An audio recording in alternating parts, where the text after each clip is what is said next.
প্রিয় নবম শ্রেণীর শিক্ষার্থীরা, তোমাদের জন্য ইতিমধ্যে আমি জীবন জীবিকার উত্তরপত্র রেডি করছি। তো এটি তোমাদের জন্য একদম 100% সঠিক হতে পারে। অন্যান্য ভিডিও থেকে তোমরা এটি অনেকগুলো দেখেছো ইতিমধ্যে, তো এটি 100% শিওর হবে ইনশাল্লাহ।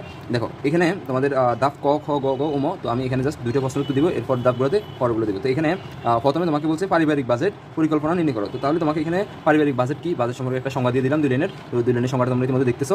পারিবারিক বাজেট হলো একটি নির্দিষ্ট সময়কালের একটি পরিবারের বিভিন্ন সদস্যদের বিভিন্ন খাত থেকে সম্ভাব্য আয় ও পরিকল্পিত খাতে ব্যয় বিবরণী। দিস ইজ হচ্ছে যে কি পারিবারিক বাজেট। তাহলে একটি পারিবারিক বাজেট তৈরির জন্য আমাদের পরিকল্পনা করতে হবে। তাহলে পরিকল্পনাটা কীরকম হবে? পরিকল্পনাটা হবে 4টা বিষয়ের উপর ভিত্তি করে। তো তোমরা এভাবেই সুন্দর করে সার্ট করবা, উত্তর করবা। তো 4টা বিষয় কি? প্রয়োজন, চাওয়া, সঞ্চয় এবং নিরাপত্তা। তাহলে পরিবারের যে প্রয়োজনগুলো আছে, অর্থাৎ আমাদের দৈনন্দিন জীবনে পরিবারের যেসব জিনিসপত্র লাগবে তার জন্য বরাদ্দ নিশ্চিত করা, এবং যা যা লাগবে না তা কি বাতিল করা। তাহলে প্রয়োজন এটি লিখবে। চাওয়াতে তুমি লিখবে যে সকল বিষয় পছন্দ কিন্তু না হলেও কি চলবে সেসব জিনিস আপাতত ব্যয় না, সেসব বিষয়ে বা খাতে আপাতত ব্যয় না করা। এটা হচ্ছে কি তোমার পারিবারিক ভালো একটা বাজেট বা উত্তম বাজেট। ঠিক আছে, তো তোমরা এখান দিয়ে উত্তমও লিখে দিতে পারো, উত্তম বাজেট পরিকল্পনা। ঠিক আছে, তারপর হচ্ছে সঞ্চয়, যেসব খাতে তোমার কি সঞ্চয় করতে হবে অবশ্যই ভবিষ্যতের জন্য বা তোমাদের আর্থিক নিরাপত্তা, বিনিয়োগের জন্য, বিনোদনের জন্য কি ভবিষ্যতে বরাদ্দ করতে হবে, যার কারণে আমরা কি সঞ্চয় করবো। তারপর হচ্ছে নিরাপত্তার জন্য, যেমন দুর্ঘটনাজনিত সমস্যা, জরুরি প্রয়োজন, অর্থ বরাদ্দ নিশ্চিত করা প্রয়োজন। তো এটা হচ্ছে একটা বাজেট পরিকল্পনার নির্দিষ্ট নিয়ম। তো এইভাবে সার্চ করে সুন্দর করে লিখবা, মার্ক বেশি দিবে। এরপর একই প্রশ্নতে তোমাদেরকে আরও অনেক কিছু চেয়েছি। দেখো পরিবারের আর্থিক বাজেট অপচয় রোধে তোমার পদক্ষেপ সমূহ কী হবে। তো এগুলো তুমি কোথাও পাবা না, উত্তরগুলো কোথাও নেই।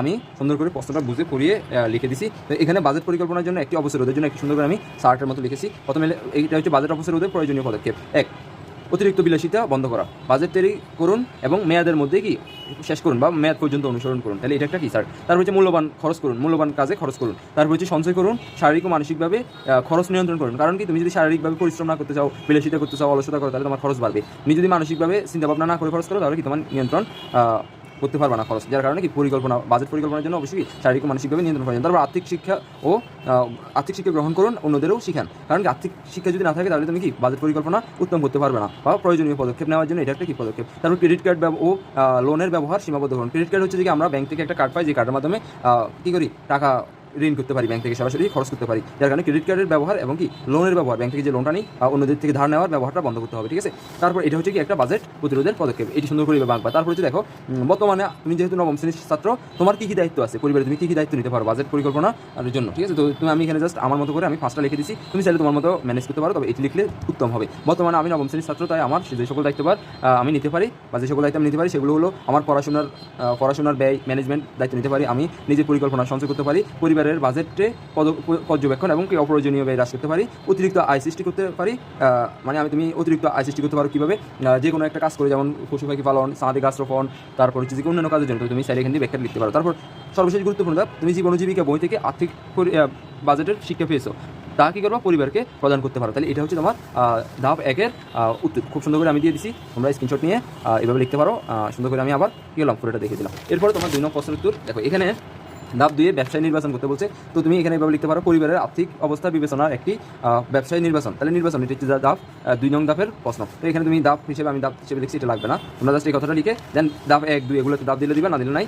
ব্যবসায়ের নাম, অবশ্যই তোমাকে একটা ব্যবসায়ের নাম নিতে বলছে। তো তুমি যে কোনো ব্যবসায়ের নাম নিতে পারো। তো পাটজাত পণ্যের উৎপাদন ও বিপণন, আমি এটা একটা ব্যবসায়ের নাম দিলাম, যেহেতু আমাদের জীবন জীবিকা এবং অন্যান্য বই আমাদেরকে শিক্ষা দেয় কি একটু ভালো বাংলাদেশের সাথে সামঞ্জস্যপূর্ণ এরকম কোনো উৎপাদন ব্যবস্থা। যার কারণে আমি বললাম কি পাটজাত পণ্যের উৎপাদন ও বিপণন মানে বিক্রয়। তারপর মেয়াদ কালো দেখাতে বলছে, তাহলে তুমি একটা বলতে পারো দীর্ঘমেয়াদী একটা ব্যবসা। তোমার এই ব্যবসার মধ্যে তুমি কী তোমার পরিবারের চাহিদা পূরণ করতে পারে, এবং কি বা মানুষের কী চাহিদা পূরণ করতে পারে, এবং কী সুযোগসমূহ রয়েছে। তাহলে আমি বর্তমানে বাংলাদেশে পাটজাত বর্জ্যের সেলুলোজ থেকে পরিবেশ বান্ধব বিশেষ সোনালী ব্যাগ, তারপর হচ্ছে পাটের জিন্স, অর্থাৎ আমরা ছেলেরা যেসব জিন্স প্যান্ট পরে ড্যানিম, ওই ড্যানিম প্যান্টগুলো কি পাট থেকে উৎপাদন করা যায়। পাট ও তুলার মিশ্রণে আমরা বেসিকল উৎপাদন তৈরি করতে পারি। তারপর জুট যে টেক্সটাইলের ব্যবহার খুব বেড়েছে বর্তমানে, তাই আমরা কি পাট দিয়ে তৈরি করতে পারি কি শাড়ি, লুঙ্গি, পাঞ্জাবি, পতুয়া, বাহারি ব্যাগ, জুতা, শিকা, তারপর দড়ি, তারপর ওয়ালমেট, নকশিকাথা, গয়না ইত্যাদি আমরা কি পরিবারের চাহিদা পূরণ করে নিতে পারি এই উৎপাদনগুলোর মাধ্যমে, এই ধরনের ব্যবসার মাধ্যমে। এতে আমাদের কি সকলের কাজের সুযোগ সুবিধা রয়েছে। এই কথাগুলো এখানে তোমার মতো করে তুমি লিখতে পারো, একদম মুখস্থ করতে হবে তা নয়। এরপরে যেহেতু কি তোমাকে আয় ব্যয় ঝুঁকি দেখাতে বলছে, তাহলে তুমি কি করবো, 1 বছরের যে